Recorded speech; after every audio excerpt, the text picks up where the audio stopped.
we talk a little bit about the football side of things. Our beliefs on, as a whole, as a program, is to be aggressive in everything we do. We want to take the field aggressively.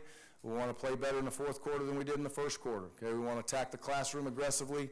We want to attack our social lives aggressively. So as a program, that is a goal. We want to be aggressive in everything that we do. We want to play great defense. Our plan to win, our number one goal, and the offensive coaches many times don't like it, but our number one goal is to play great defense. Offensive coordinators always look at me and say, well, why not great offense? Well, to play great defense, you have to play great offense first. You have no chance. So that's important. We want to take care of the football. We want to score in the red zone, and we want to make sure that we control the fourth quarter and put ourselves in a position to be able to win the game.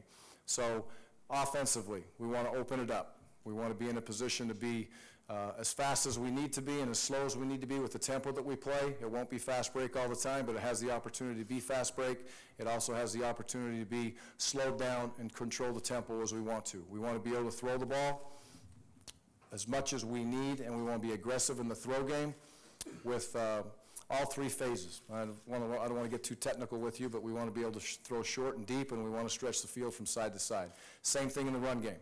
We want to be able to run the ball down the middle and be physical with you. We also want to get the ball to the edges of the defense to cause issues and make them defend the whole field. And then lastly, we want to be able to put ourselves in a position with the quarterback that the quarterback has to be accounted for in three ways: with his arm, with his legs, and with his mind.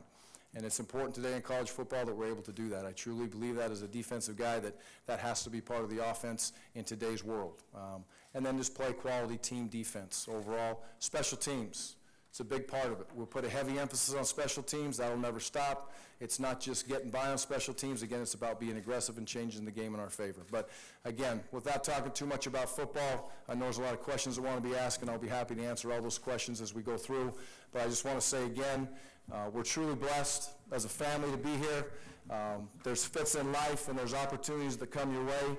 And when you see a fit and you look at it and you get that feeling, at least what I believe I'm told where to go, and I believe I get the feeling, and that's telling me where I'm supposed to go, and there's no doubt that this is where I'm supposed to be. When did you decide that you were going to leave Wisconsin to come here?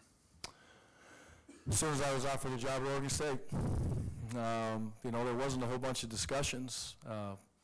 Once we went through the interview process and we both kind of communicated, I knew what I wanted to do, and I wouldn't have pursued it. I'm not a guy that goes out and pursue things that I don't want. And I talked to Stacy about it the night before, discussed it with our kids. She was all in from the beginning, and so the instant that it was offered to me, I accepted it on the spot and was very, very excited about it. And there was no turning me back or spinning me and going the other way. It wasn't that. It was instantaneous. Gary, Gina Mizell from the Oregonian right here.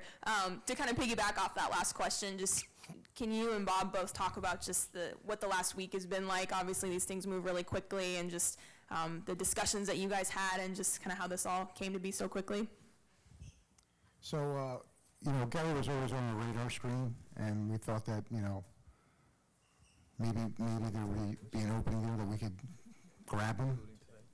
And once that was articulated from his representatives, then we set up the meeting on Tuesday and just went after it. Had some really good discussions, and I would say that it was all contingent on some other processes being filled. Gary needed to talk to the president on Wednesday morning. Also needed to talk to our faculty rep before we actually pulled the trigger on that. I will add to that when I talked to Gary, I must have had a good 5 minutes worth of, trust me, incredible material on why he should want to come here, and he said, I'm coming. So I got cut short for good reasons. For me, it was very emotional. Like I said, I had a tremendous team. I had tremendous kids, and you work together. But you know what? I'm going to be there for those young men, and an opportunity to reach out and go through that process is never easy, but it's just something that had to be done in that scenario. I was grateful. The decision was very, very, very simple. Everybody wants to talk about why this and why that and da-da-da-da. That doesn't matter. I'm at a great university where I'm very lucky to be here, and Stacy and I are excited.